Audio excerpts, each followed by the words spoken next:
Untuk teman-teman yang ingin mempromosikan bisnisnya atau mendukung YouTube ini, bisa menghubungi nomor gua yang ada di kolom deskripsi. Untuk biayanya 350 juta euro, ini patungan ya antara Inter dan Milan. Lalu untuk durasi renovasinya yaitu 4-5 tahun, akan selesai 2029. Lama banget teman-teman. Tetapi kalau dihitung-hitung ya, dikalkulasi, ini tetap jauh lebih murah dibandingkan Inter dan Milan membangun stadion masing-masing. Cerewetan ceking kita, nyerewetin apa aja. Teman-teman yang sedang kalian saksikan saat ini adalah Cerewetin Inter. Apa kabar teman-teman semua? Semoga dalam keadaan sehat dan harus banget sehat. Karena setelah berbulan-bulan tidak ada hiburan ya teman-teman. Tidak ada pertandingan sepak bola yang menarik, yang bikin kita jungkir balik senam jantung. Akhirnya nanti malam Serie A kembali akan dimulai. Tim kesayangan kita, Inter, akan menghadapi tuan rumah Genoa. Kick off jam 23.30 waktu Indonesia bagian Barat teman-teman. Gua akan live seperti biasa. Kita cerewetin bareng-bareng ya teman-teman. Tetapi yang bikin sedih teman-teman, ini menyedihkan banget ya. Sampai dengan konten ini dibuat Sabtu siang, belum ada kabar resmi baik dari beIN Sport maupun video akan menyiarkan Serie A di musim ini. Aduh, nonton di mana dong ini kita? Untuk prediksi line up teman-teman melawan Genoa versi Sky Sport, posisi kiper akan dipegang oleh Yann Sommer ya. Walaupun selama pramusim lebih banyak tampil adalah Josep Martinez yang merupakan kiper utama Genoa di musim lalu. Lalu untuk trio lini belakang tanpa Pavard yang dianggap masih belum bugar sepenuhnya ya. Sehingga menurut Sky Sport di posisi center back kanan akan dipasang Jan Bisek yang merupakan salah satu pemain terbaik kita selama pramusim. Lalu untuk posisi gelandang perbedaannya ada di wing back kanan. Kemungkinan besar Darmian akan main karena Dumfries statusnya juga masih belum jelas nih. Apakah dia akan tetap bertahan di Inter memperpanjang kontrak, atau Dumfries tetap berusaha untuk pindah ya, menunggu last minute mercato. Nah kalau posisinya Dumfries tetap ingin pindah, maka kemungkinan besar dia akan duduk di bangku cadangan dan bahkan mungkin tidak dimainkan sama sekali untuk menghindari potensi cedera. Lalu kemudian untuk lini depan, Sky Sport justru memprediksi Lautaro Martinez sudah bisa bermain sejak awal berpartner dengan Marcus Thuram. Nah yang menarik di bangku cadangan kita masih ditinggal oleh Zielinski karena belum bugar 100%.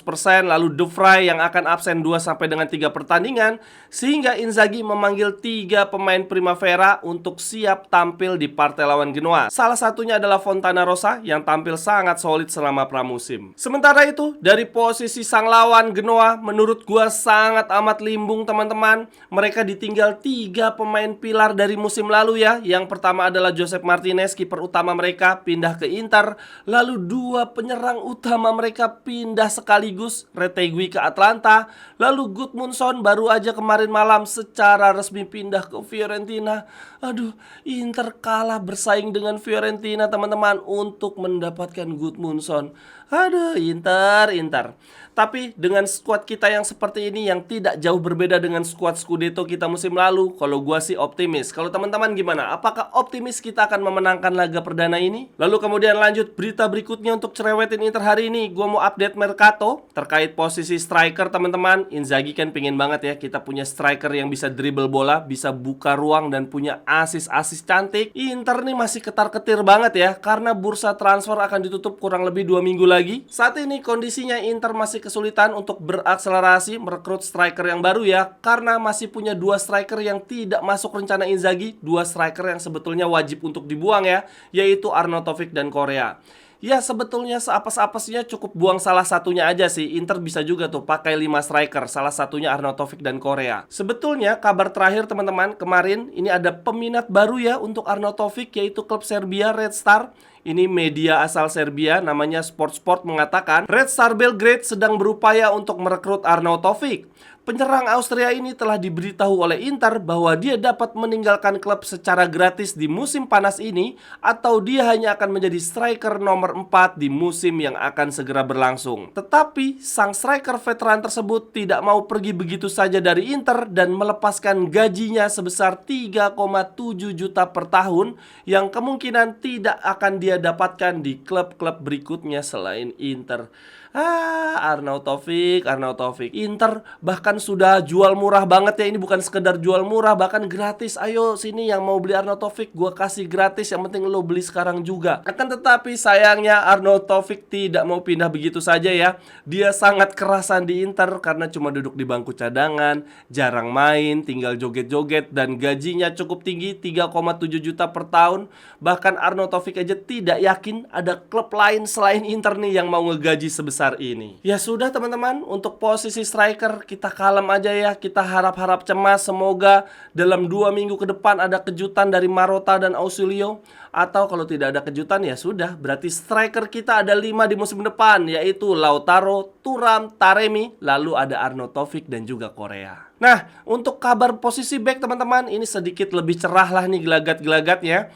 Karena Inter dikabarkan semakin dekat akan merekrut bek muda Argentina berkaki kidal, yaitu Palacios. Fabrizio Romano mengatakan Inter selangkah lebih maju dalam pembicaraan untuk merekrut Thiago Thomas Palacios. Namun negosiasi yang sedang berlangsung terjadi juga dengan banyak klub. Sang klub asal dari Palacios meminta untuk memasukkan klausul penjualan dalam kesepakatan ke semua klub yang hendak mengontak Palacios. Sejauh ini belum ada kesepakatan, namun klub-klub Jerman banyak yang berminat pada bek muda Argentina tersebut. Ya, semoga dengan track record sejarah panjang yang sangat baik antara Inter dan Argentina, Palacios mau bergabung ya, sehingga tugas Ausilio juga semakin mudah untuk 2 minggu ke depan tinggal merekrut striker. Lalu kemudian lanjut berita yang berikutnya teman-teman, dari soal pembangunan Stadion San Siro. Ini kabar terakhir, media-media Italia menegaskan bahwa baik Milan maupun Inter mulai sangat mempertimbangkan menerima tawaran dari pemerintah kota Milan ya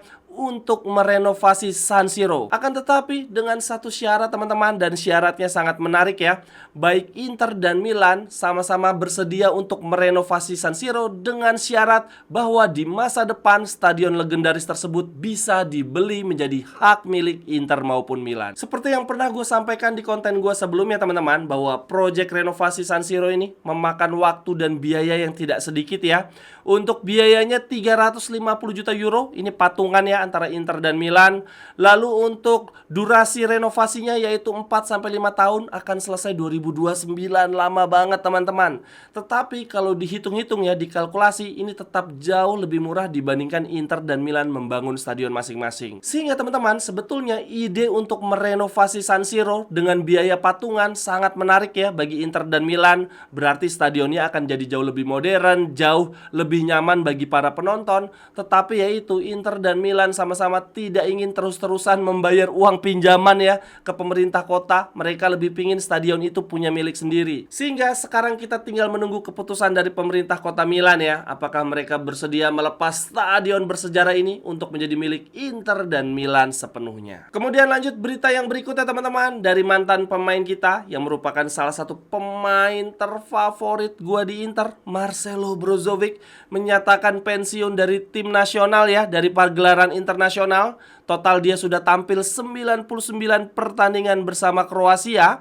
Di pernyataan resminya Brozovic ngomong begini, sulit untuk mengucapkan selamat tinggal kepada Luka Modric dan Kovacic yang telah melalui begitu banyak hal bersama saya. Sedih banget teman-teman, berarti nggak akan nonton Brozovic nih di Piala Dunia dan Piala Eropa ke depan ya. Padahal menurut gue seharusnya Brozovic masih bisa lah main untuk satu ajang internasional lagi. Nah, yang unik, pertandingan terakhir Brozovic bersama timnas Kroasia yaitu melawan Barella teman-teman, ketika Italia menghadapi Kroasia ya di Euro 2024 kemarin. Ini Barella juga berkomentar ya tentang pensiunnya Brozovic di akun Instagramnya Brozovic.